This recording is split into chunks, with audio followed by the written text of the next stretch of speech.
A wild bobcat keeps returning to this woman's house, but then, the next day, she brings her entire friend's dot at first. It seems like a strange, almost magical encounter, a dangerous predator choosing her porch, refusing to leave. But soon, the mystery deepens. Why would a pack of bobcats suddenly gather at one doorstep? And why do they act as if they know her? What begins as wonder quickly spirals into fear.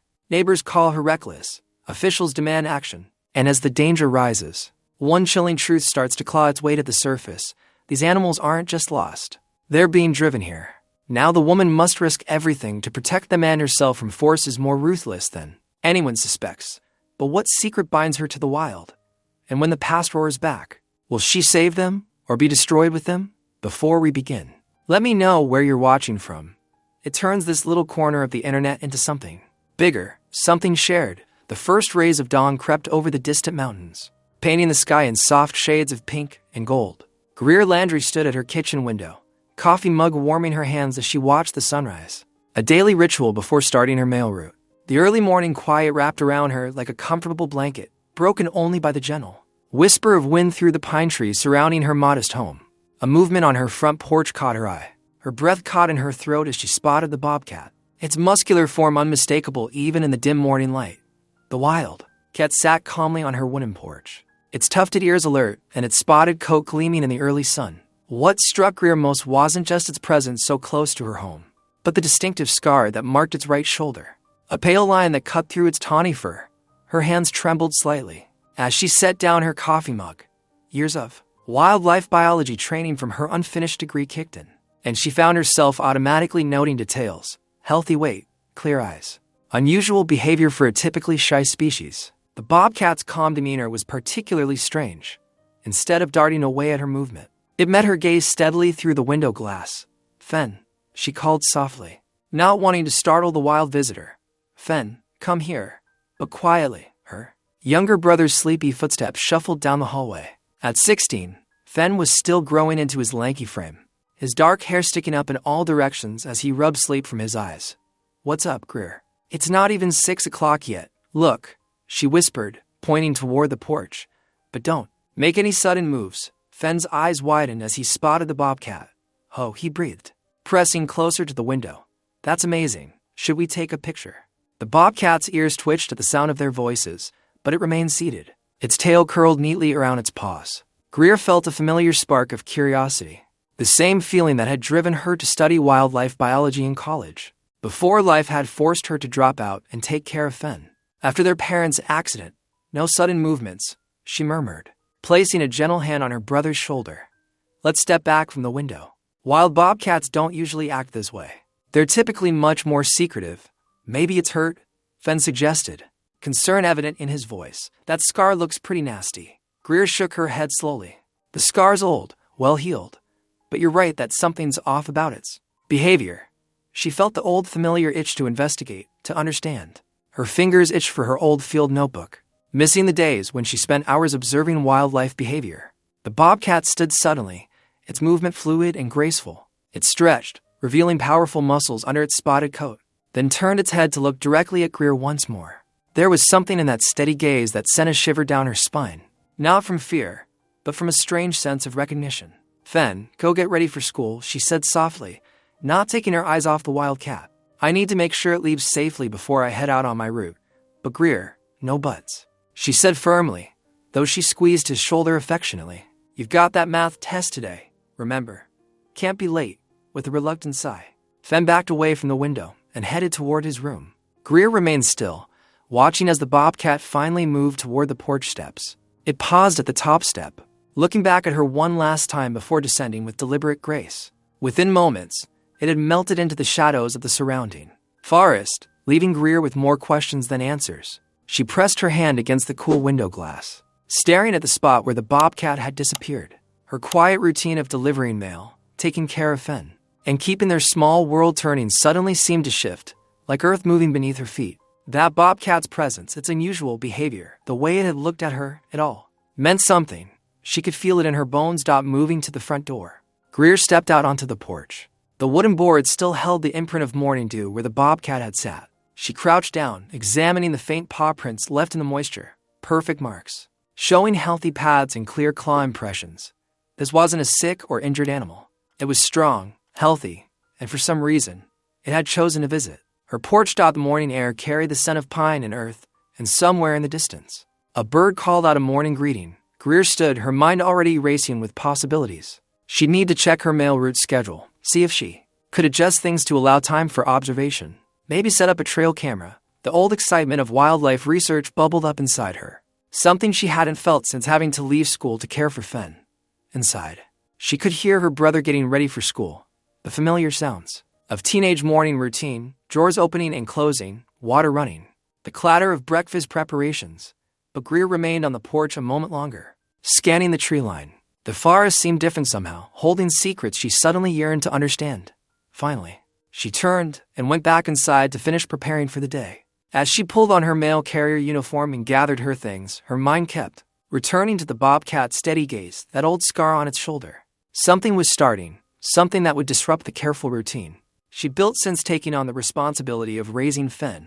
Got everything? She asked as Fen emerged from his room, backpack slung over one shoulder. Yeah, he nodded, but his eyes drifted to the window. You think it'll come back?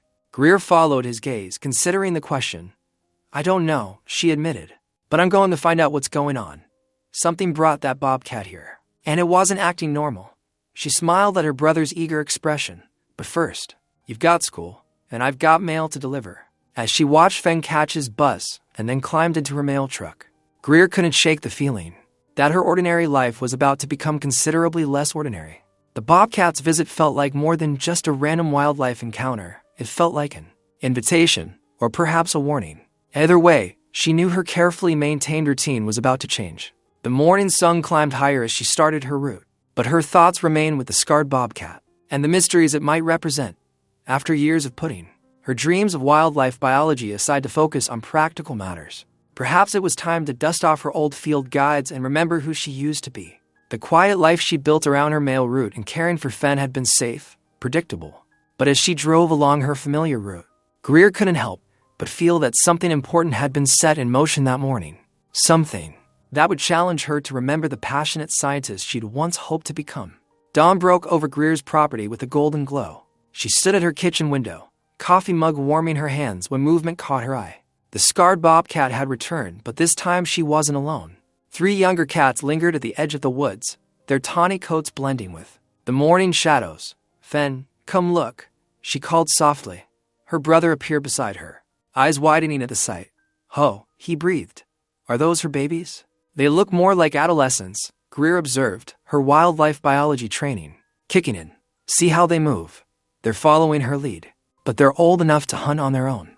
The lead female settled onto the porch just as she had the day before, while the younger cats remained near the tree line, occasionally wrestling with each other in playful bounds. It was fascinating behavior, not at all what she'd expect from typically solitary Bobcats. A sharp knock at the door made them both jump through the window. Greer could see Mrs. Henderson from next door, her face pinched with worry. The Bobcats scattered at the sound, disappearing into the undergrowth. When Greer opened the door, Mrs. Henderson burst out, There are dangerous wild animals on your property. I've already called wildlife control. This is completely unacceptable. Unacceptable. Before Greer could respond, more neighbors began appearing. Mr. Johnson from across the street was on his phone, gesturing wildly as he described a whole pack of wildcats. The Petersons stood at the end of her driveway, keeping their distance, but clearly agitated. Within 30 minutes, a county vehicle pulled up, and Marta Greeley stepped out, her county wildlife control uniform pressed and proper. The director's thin lips were set in a disapproving line as she approached Greer's porch. Ms. Landry, she said, her voice clipped. We've received multiple reports of bobcats on your property.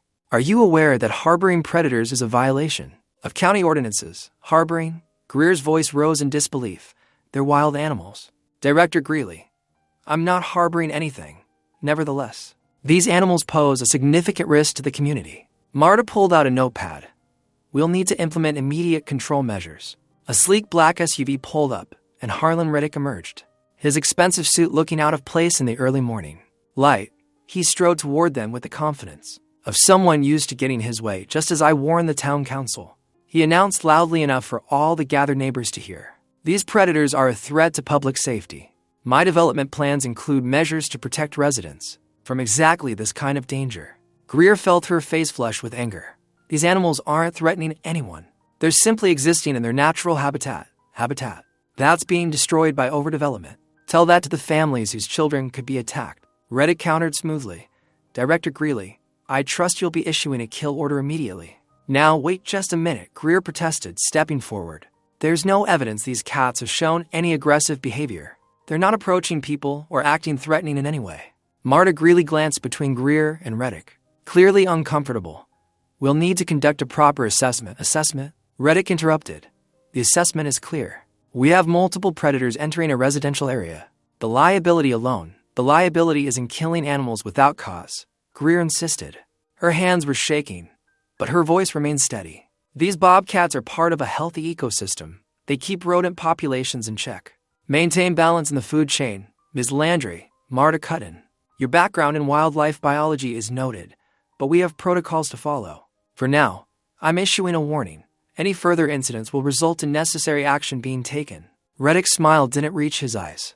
The town council will be very interested to hear about this situation. Perhaps it will help them understand the importance of proper development planning. As the crowd began to disperse, Greer stood her ground on the porch. Watching Reddick's SUV pull away, she could feel the weight of her neighbor's stares there. Fear and judgment almost tangible in the morning air. But she couldn't shake the memory of the bobcat's peaceful presence. The way the mother cat had trusted her space. The natural family bond displayed by the younger ones. Fen appeared beside her, his face worried. They're not going to kill them, are they? Greer put her arm around his shoulders. Not if I can help it, she said firmly. Those cats have as much right to be here as anyone. We just need to prove they're not dangerous. The morning sun had fully risen now, illuminating the empty yard where, just an hour ago, the bobcats had played. Greer knew this was just the beginning of a fight she hadn't asked for, but one she couldn't walk away from. The natural world was being squeezed smaller every day by people like Reddick, and these bobcats had chosen her yard as their sanctuary. She wouldn't let them down. The sun was setting as Greer unpacked the last of the 3 trail cameras from their boxes. Her hands moved with practiced efficiency, remembering skills from her wildlife biology days that she thought she'd never use. Again, the cameras were basic models, but they would do the job of helping her understand why these bobcats were behaving so strangely. Hold the ladder steady, Fen. She called down to her brother as she mounted the first camera to a sturdy oak tree. The device gave a soft beep as she switched it on. Its infrared sensor ready to capture any movement. You really think this'll help? Fen asked. His voice tinged with worry. What if Marta finds out? She might, Greer admitted, climbing down carefully. But something isn't adding up here. These cats aren't acting normal, and I need to know why. Over the next 3 days, Greer established a routine. Each morning before her mail route, she'd check the cameras. Each evening, she'd review the footage. The patterns she discovered were unsettling. The bobcats weren't just passing through. They were clustering specifically along her property line, particularly near the area where Reddick's development was planned. On the 4th day, she noticed something even stranger in the footage. The lead female bobcat, the one with the scarred shoulder, kept circling back to the same spot. As if avoiding something, Greer marked the location on her property map. I need to check this out, she murmured to herself, pulling on her hiking boots. Early the next morning, the spring air was crisp as she made her way through the underbrush, following the coordinates she'd marked. What she found made her blood run cold. Hidden in the thick grass were several professional-grade snares, their metal surfaces gleaming dully in the morning light. But it was the orange lacquer marks on their anchoring stakes that made her hands shake. The exact same shade as Reddick's survey markers. These aren't random traps, she whispered, carefully photographing each one with her phone. The placement was strategic, forming a line that would force any wildlife to move toward her property. The bobcats weren't choosing to come here. They were being driven, with evidence in hand.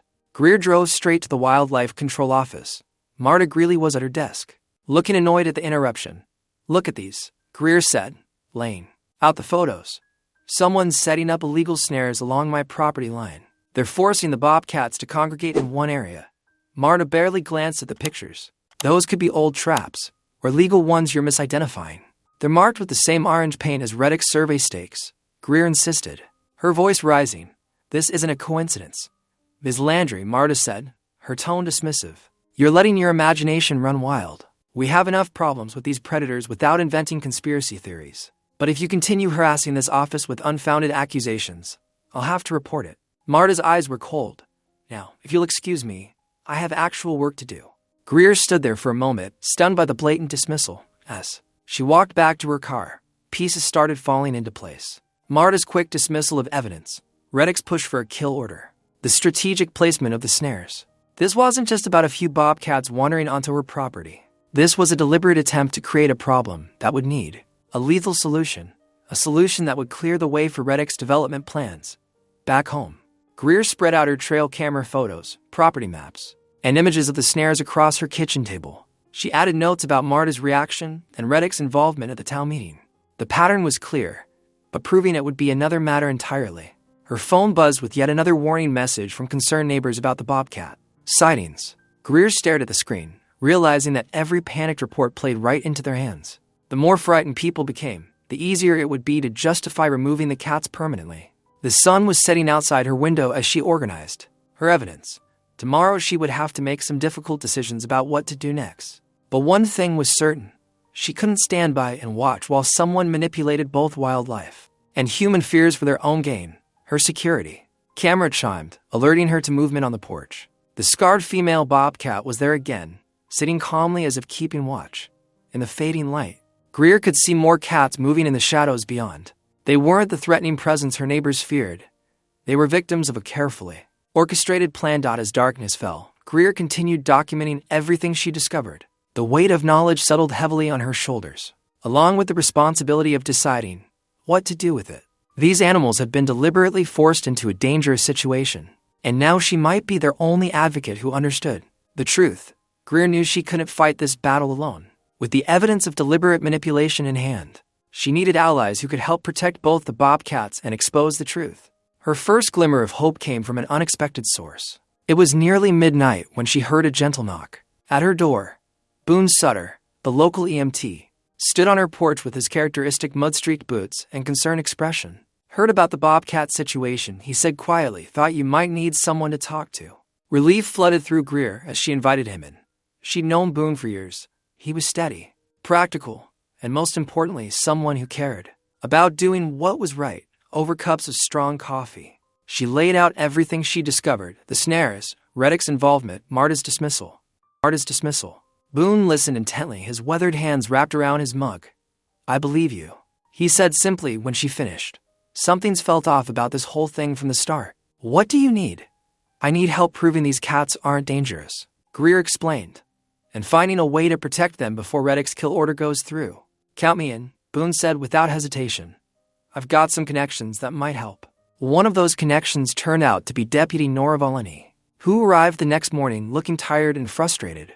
Look, she said, glancing over her shoulder as if worried about being seen. I'm not supposed to be here, but Reddick's influence over the department is getting out of hand. Greer showed her the evidence, and Nora's face grew increasingly troubled. I can't officially block the kill order, she admitted, but I might be able to delay it if you can come up with a viable relocation plan. Something concrete that proves these cats won't just end up back in town. It wasn't much, but it was the start. Greer thanked her, and Nora left with a promise to keep her updated on any developments at the department. The final piece fell into place when Boone introduced her to Dr. Henley Quist, a regional biologist who specialized in local wildlife patterns. Dr. Quist arrived at Greer's house the following afternoon, her enthusiasm barely contained as she pored over the trail camera footage. These cats aren't acting aggressively at all, Dr. Quist confirmed, pushing her glasses up her nose. They're displaying typical avoidance behaviors, and I think I might have a solution for relocating them safely. She pulled out a topographical map of the area, spreading it across Greer's kitchen table. See this? She traced a line with her finger. There's a large drainage culvert that runs under the highway, leading to protected canyon. It's rarely used this time of year, and it's wide enough for the bobcats to pass through. Greer leaned forward, hope building in her chest. And the canyon would be safe for them? Perfect. Actually, Dr. Quist nodded. It's protected land, well away from development, with plenty of natural prey and cover. The real challenge will be guiding them there.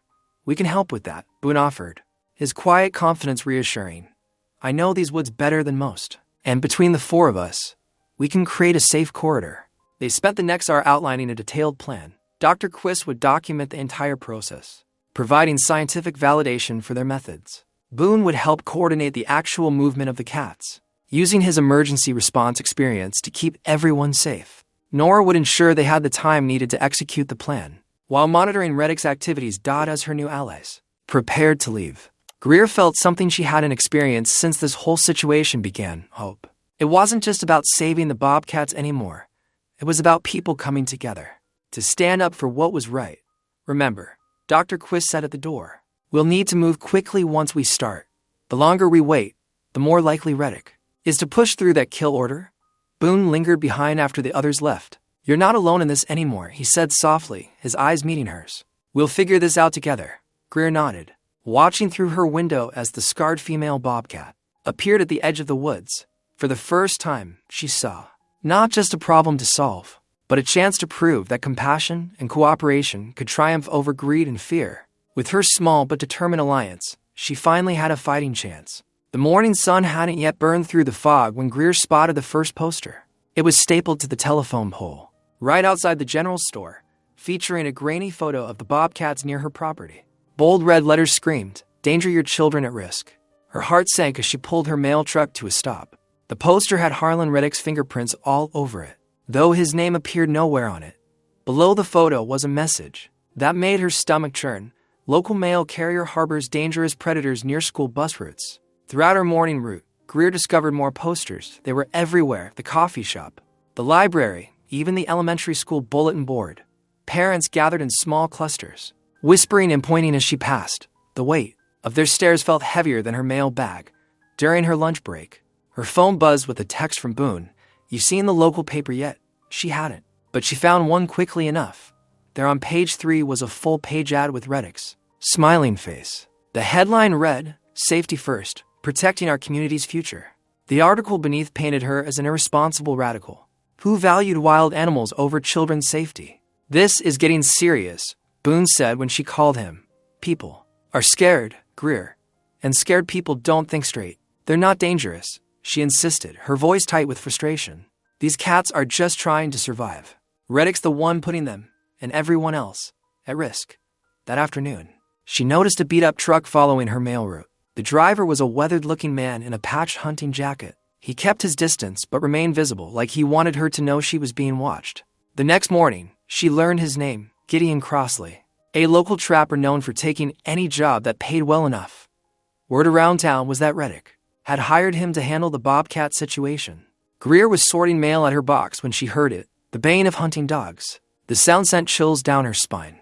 She turned to see Crossley's truck parked at the end of her driveway. 3 lean hounds leaping from the bed. Their excited barks echoed through the morning air. That's when she spotted the juvenile Bobcat, one of the younger ones she'd been documenting. It had been checking out the area near her mailbox, probably following the scent of a rabbit. The dog's arrival sent it into a panic. The cats were usually so careful, so good at staying hidden. But this young one had made a crucial mistake. It ran the wrong way, away from the woods and toward her neighbor's fence line. The dogs were on it in seconds, forming a snarling semicircle around the terrified cat. The Bobcat backed against the fence, its fur standing on end, making itself look bigger, but it was clearly just a youngster, probably on one of its first solo hunting attempts.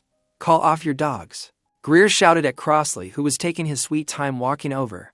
He spat into the dirt. "Got no right to interfere with legal pest control, male lady." But Greer was already moving. Her wildlife biology training kicked in. She knew she had mere seconds before the situation turned tragic. The Bobcat's chest heaved with panic, its eyes wide and wild. She positioned herself between the dogs and the cat, her movements slow but purposeful. "Easy now," she said, her voice dropping into the calm, steady tone she learned for working with frightened animals. The dogs hesitated, confused by her presence. "What do you think you're doing?" Crossley demanded, finally picking up his pace. "Preventing a tragedy," Greer answered, not taking her eyes off the animals. She could feel the Bobcat's fear radiating behind her, but she kept her stance non-threatening, giving it space while still shielding it from the dogs. "This here's my job," Crossley growled. "Reddick's paying good money to keep folks safe from these vermin." "These aren't vermin," Greer said firmly. "This is a juvenile learning to hunt. It's scared and confused because someone," she shot Crossley, a pointed look, "is deliberately driving them out of their territory." A small crowd had begun to gather. Greer recognized several parents from her route, phones out, recording everything. Perfect, she thought. Let them see the truth. The Bobcat, sensing an opportunity, began to inch sideways. Greer adjusted her position slightly, maintaining the barrier between it and the dogs while giving it a clear path. To the woods, the dogs whined, still eager to chase but held back by her unwavering presence. Last warning, Crossley said, pulling out his phone. Move aside or I'm calling the sheriff. Go ahead, Greer replied. Her voice steady despite her racing heart. Call them. Let them see exactly what's happening here. The Bobcat took its chance. With one fluid motion, it darted past Greer and made a break for the tree line. The dogs lunged, but Greer held her ground, forcing them to go around her. Those few precious seconds were all the cat needed. It disappeared into the undergrowth. Before the dogs could catch up, Crossley's face turned red with rage. He grabbed his radio and barked into it, got interference with the legal control operation, requesting immediate response. Within minutes, a patrol car pulled up, to Greer's dismay. It wasn't Deputy Valeni, but Officer Mills, one of Reddick's golf buddies. He took one look at the situation and pulled out his citation book. Ma'am, you've just earned yourself a fine for interfering with animal control operations, Mills said, scribbling on his pad. Greer accepted the citation with a steady hand. I'll see you in court then, she said calmly, where I can present evidence of illegal snares, deliberate harassment of protected wildlife, and reckless endangerment using hunting dogs in a residential area. The crowd had grown larger. Phones were still recording. Greer noticed Mrs. Chen from the elementary school watching intently. The elderly woman had been one of the most vocal about the Bobcat danger, but now she was looking at Crossley, snarling. Dogs with new concern. Those cats, Greer addressed the crowd directly, her voice carrying clear and strong, have never approached a human, never threatened anyone. They're being forced into our neighborhoods by illegal trapping and harassment. The real danger here isn't the wildlife. It's the people who are willing to create chaos and fear for their own profit. Crossley whistled sharply, calling his dogs back.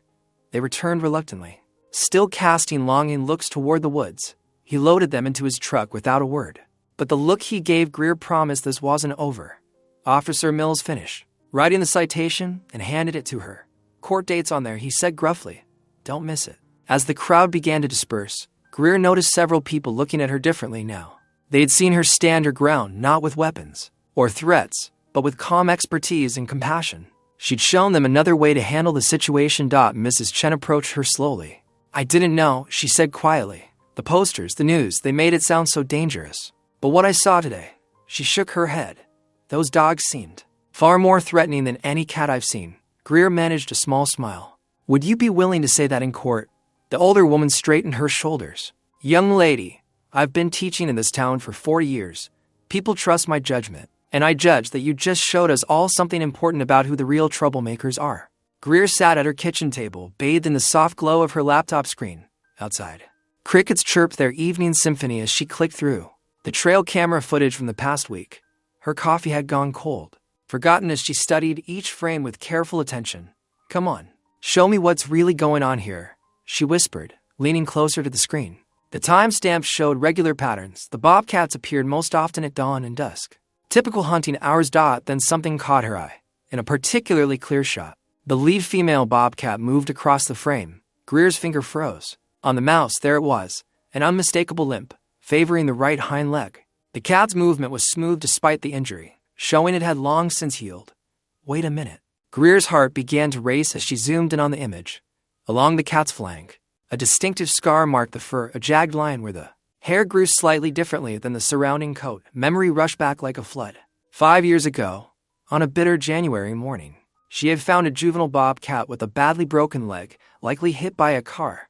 Against regulations, she had taken the young cat home, treating it in secret. She named her Thistle, for the thorny persistence the cat showed during recovery. It can't be, Greer whispered, but her hands were shaking as she clicked through more footage. In every frame, the evidence became clearer.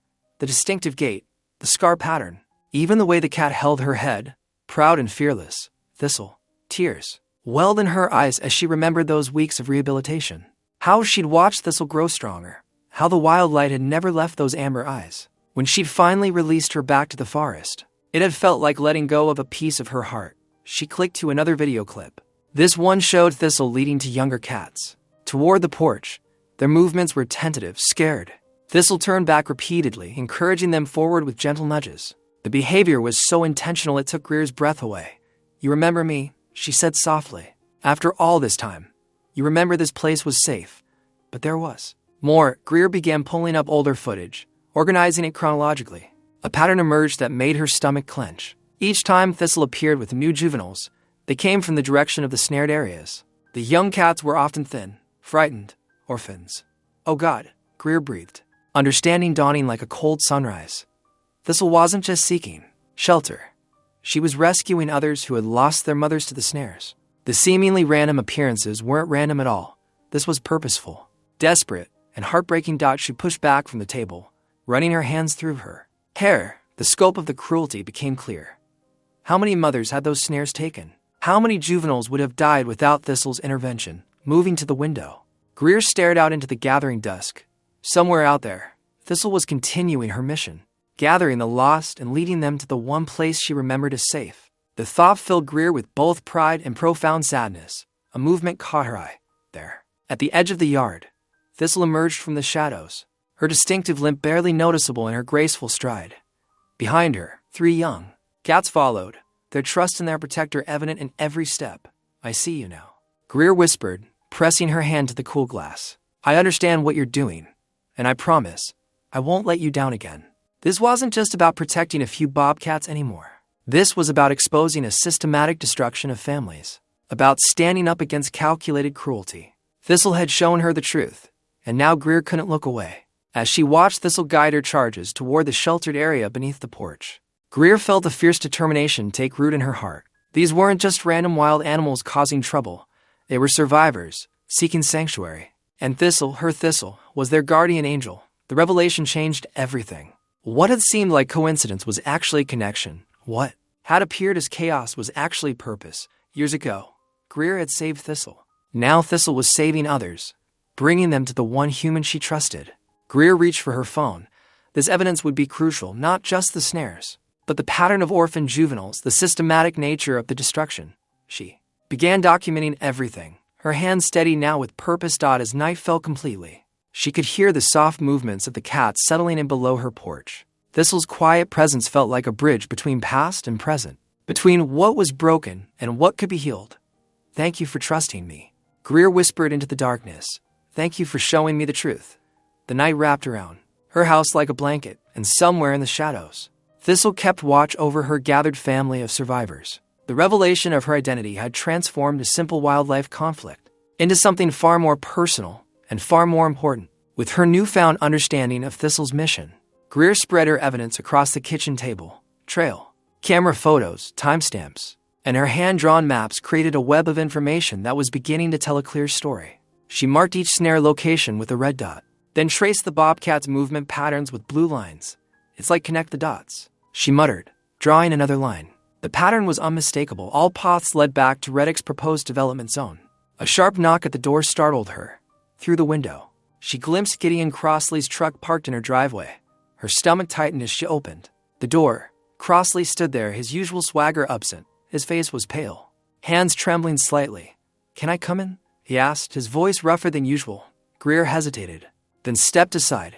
Crossley entered, his boots leaving mud on her. Welcome, Matt. He glanced at her evidence-covered table, but didn't comment. Buck's hurt, he said abruptly.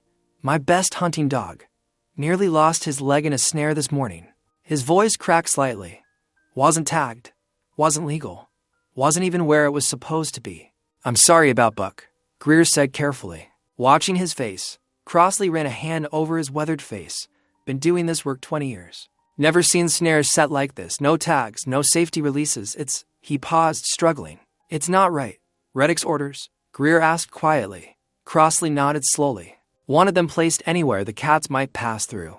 Didn't care about regulations. Didn't care about other animals getting caught. He pulled a folded paper from his jacket pocket. This is the map he gave me. Shows all the placement points he wanted. Greer unfolded the map with shaking hands. The marked locations matched her own observations perfectly. But there were many more she hadn't found yet. Why are you showing me this? She asked. Crossley met her eyes. Because Buck could have died today. Because those snares ain't just catching bobcats. They're catching anything that walks through. And because he swallowed hard. Because Reddick's been paying off county officials to look the other way. Greer's breath caught. This was bigger than she'd imagined. I'm not proud of my part in this, Crossley continued. But I can't stomach it anymore. What he's doing, it's not pest control. It's not wildlife management. It's just plain cruel. Greer carefully placed the map alongside her other evidence. This will help, she said softly. This will help a lot. There's more, Crossley added. Reddick's got plans to expand beyond the current zone. He's already setting up similar operations in other counties. This isn't just about your Bobcats anymore. Greer nodded, understanding the weight of what Crossley was sharing. His betrayal of Reddick couldn't have been an easy choice. What made you decide to come forward? She asked. Crossley glanced out the window, where the evening shadows were gathering. Seeing you with that juvenile cat by your mailbox, you didn't fear it, you understood it. Made me realize maybe I've been on the wrong side of this fight. He turned back to her, his expression determined. I'll testify if it comes to that. Tell them everything I know about Reddick's operation. Greer felt the shift in the room. The moment a former enemy became an unexpected ally. Thank you, she said simply. Don't thank me yet, Crossley replied. Reddick's got friends in high places. This won't be easy. It never is, Greer agreed. But her voice was stronger now, with Crossley's evidence added to her own. They had a real chance at exposing the truth. As Crossley turned to leave, he paused. At the door, that lead cat of yours, the scarred one. She's something special, isn't she? Greer smiled slightly. She is. Her name is Thistle. Crossley nodded, understanding in his eyes. Well, maybe Thistle knew what she was doing, bringing this whole thing to your attention. He stepped out into the gathering dusk, leaving Greer with a map that would change everything. The rain fell in heavy sheets as Greer, Boone, and Fenn crouched near the culvert entrance. Their flashlights cut through the darkness, revealing the metal tunnel that would hopefully lead the Bobcats to safety. Water already trickled through the bottom of the pipe, but it wasn't deep enough yet to be concerning. Are you sure about this?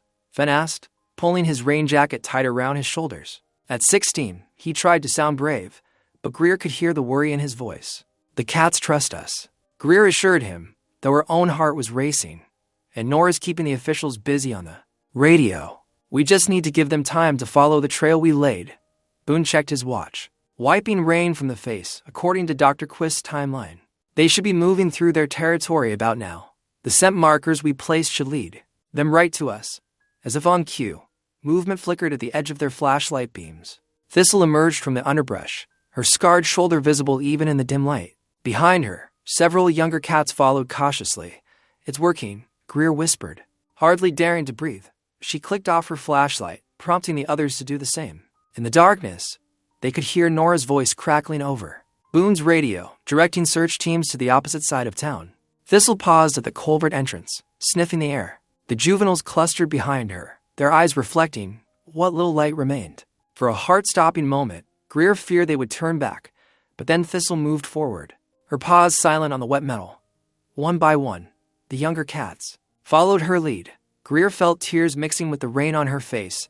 They were actually doing it. The moment of triumph shattered as bright lights suddenly flooded the area. A familiar truck engine roared, and Harlan Reddick's voice boomed through the night. Stop right there, no, Greer muttered, turning to see Reddick's truck skidding to a halt. Behind it, the massive shape of a bulldozer emerged from the rain. Fill it, Reddick shouted to the operator. Block that culvert now. The bulldozer's engine revved, its blade lifting high with a load of dirt and rock. Greer's mind raced. Thistle and the cats were already inside, halfway through their escape route. We have to stop them, she shouted, but her voice was lost in the machinery's roar.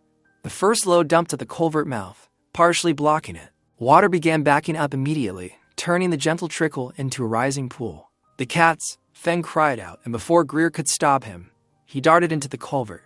Fenn, no. Greer plunged in after him, hearing Boone shout behind her. The water was already up to her ankles, moving faster by the second.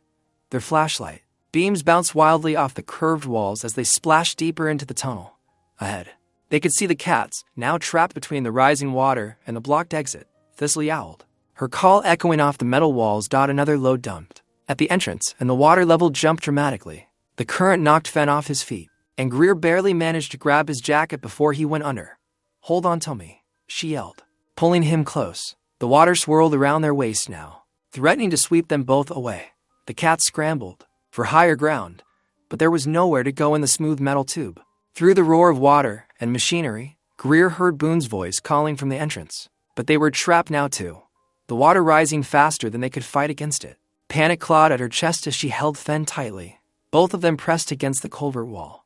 The flashlight beam caught Thistle's eyes, and for a moment, Greer saw the same trust there that had started this whole journey. They were all in danger now, humans and animals alike, caught in the rising flood of Reddick's fury. Through the thundering water, a rope suddenly splashed down near them, and glowing with reflective markers. Boone's voice carried over the chaos. "Grab it. I've got it anchored to the truck." Greer pushed Fen toward the lifeline. "Take it. You first." But Fen started to protest, his teeth chattering. Now she helped wrap the rope around his waist, making sure he had a firm grip. 3 sharp tugs on the rope signaled they were ready. The current pulled at them as Boone and unseen others hauled on the rope. Fen's fingers slipped on the slick surface, but Greer steadied him until he cleared the partially blocked entrance. Relief flooded through her. At least her brother was safe, but before she could grab the rope herself, heavy footsteps splashed. Through the puddles outside, Reddick's silhouette appeared at the culvert mouth, the distinctive shape of a shotgun in his hands. "Don't move," he ordered, his voice cold as the rain. "You've ruined everything." Greer pressed herself against the culvert wall, mind racing. Behind her, Thistle and the young cats huddled in the rising water, their eyes reflecting her flashlight beam. She couldn't let it end like this. Her hand brushed against something. In her jacket pocket, the road flare she'd packed as an emergency signal. Through the rain, she caught the shimmer of diesel fuel floating on the water, leaked from the bulldozer's overfilled tank. "It's over, Reddick," she called out, trying to keep her voice steady. "Everyone knows what you've done." "Knows what?" "That I'm protecting this town from dangerous predators." He took another step forward, shotgun raised. "You're the one harboring wild animals, putting children at risk." In one fluid motion, Greer pulled out the flare, struck it against the culvert wall, and thrust it toward the diesel slick. The fuel caught instantly, flames racing across the water's surface in a roaring wall of orange and blue. Reddick stumbled backward with a curse, shielding his face from the sudden heat. The fire created a barrier between them, forcing him away from the culvert entrance. Taking advantage of his distraction, Thistle darted forward, her sleek form a blur in the firelight. The younger cats followed her lead, streaming past Greer, and through the narrow gap between the flames. Therefore gleamed as they disappeared into the rainy darkness. No. Reddick swung the shotgun around, but the cats were already gone. Headlights suddenly flooded the area as several patrol cars skidded to a halt. Deputy Nora Valeni's voice cut through the chaos. "Drop the weapon, Reddick. Now." More vehicles arrived, their lights painting the scene in harsh relief. Among them, Greer spotted Gideon Crossley, his phone held high as he live-streamed everything. "This is what's really been happening, folks," Crossley's voice carried clearly. "Harlan Reddick's been setting illegal snares, killing protected species, to clear land for his development. I helped him do it, and I'm not proud of that. But tonight, everyone sees the truth." Officers moved in, surrounding Reddick as he slowly lowered the shotgun. The fire from the diesel was already dying in the rain, leaving only steam and the acrid smell of burnt fuel. Boone rushed forward to help Greer out of the culvert. She was shaking, but not just from the cold. "The cats," she asked, "made it to the tree line," he assured her, wrapping a blanket around her shoulders. "Thistle led them straight to the protected canyon, just like we planned." Through the crowd gathering at the scene, Greer could see Reddick being handcuffed, his face a mask of fury as Crossley continued to narrate every detail. To his growing online audience, the truth was finally surfacing, laid bare in the rain and firelight for everyone to witness. Fen appeared at her side, still dripping but safe. "You did it," he said simply, hugging her tight. Greer hugged him back, watching as Deputy Valeni took charge of the scene, directing officers to gather evidence and secure the area. The bulldozer sat silent now, its destructive mission halted by a single road flare and the courage to stand against corruption. In the distance, a familiar yowl echoed from the canyon, Thistle's voice, calling her family to freedom. Greer smiled through her exhaustion, knowing that sometimes the smallest actions could illuminate the darkest truths. Dawn broke over the canyon rim as 3 police cruisers pulled up to Reddick's development site. Deputy Nora Valeni stepped out first, her badge catching the early light. Behind her, 2 officers led Harlan Reddick in handcuffs toward the waiting vehicles. "You can't do this to me." Reddick's voice cracked with desperation. "I built this town, and you almost destroyed it," Nora replied firmly, holding up a thick folder of evidence. "Illegal snares, endangering protected species, attempted assault. The charges keep piling up." "Mr. Reddick." Greer watched from beside Boone's truck, his steady presence at her shoulder giving her strength. The morning air felt cleaner somehow, as if the truth had washed away years of secrets and lies. Later that afternoon, at an emergency town council meeting, Marta Greeley sat stone-faced as the mayor read out the formal notice of her removal. Her willful ignorance of Reddick's activities had cost her not just her position, but the trust of the community she'd sworn to protect. The wildlife corridor license has been approved, the mayor announced, nodding toward Greer. Ms. Landry's expertise and dedication will help ensure nothing like this happens again. As the meeting dispersed, Greer found Fen waiting outside. Her brother's eyes were bright with questions she could finally answer. They walked together to their favorite spot by the creek, where the water tumbled over smooth stones. I need to tell you something, Greer began, her voice soft but steady. Remember that summer I spent so much time in the old barn? I was caring for an injured Bobcat kit, Thistle.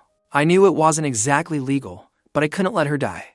Fen listened intently as she described those careful months of rehabilitation, of watching Thistle grow strong enough to return to the wild. When she finished, he surprised her by throwing his arms around her waist. You're the bravest person I know, he whispered against her shoulder.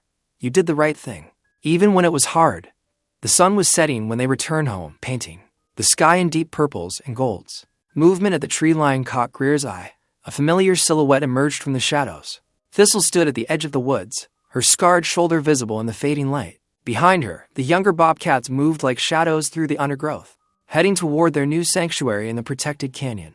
Thistle held Greer's gaze for a long moment, a connection that spanned years of secret keeping and survival. Then, with a flick of her tail, she melted back into the forest. Greer knew it would be the last time she saw her old friend, but her heart was full of peace rather than sadness.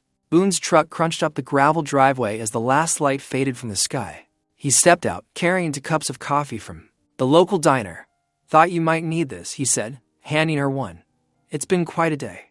They sat together on the porch steps, shoulders touching, watching night settle over the land.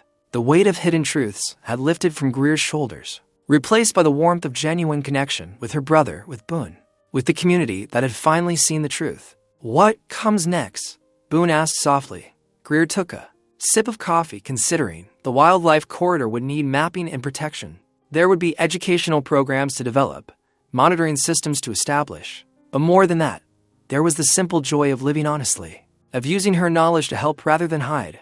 Something new, she answered, feeling the rightness of it settle in her bones. Something better, from somewhere in the darkness. A bobcat's cry echoed through the canyon, not a sound of distress, but of freedom. Greer smiled, knowing Thistle and her charges were already making their home in the protected wilderness. Justice had been served, bonds had been healed, and a new chapter was beginning. Boone's hand found hers in the growing darkness, a quiet promise of partnership in whatever came next. Above them, stars began to appear, one by one, in the clearing. If tonight's story sat quietly in your heart, subscribe and send it to someone who might need the same comfort.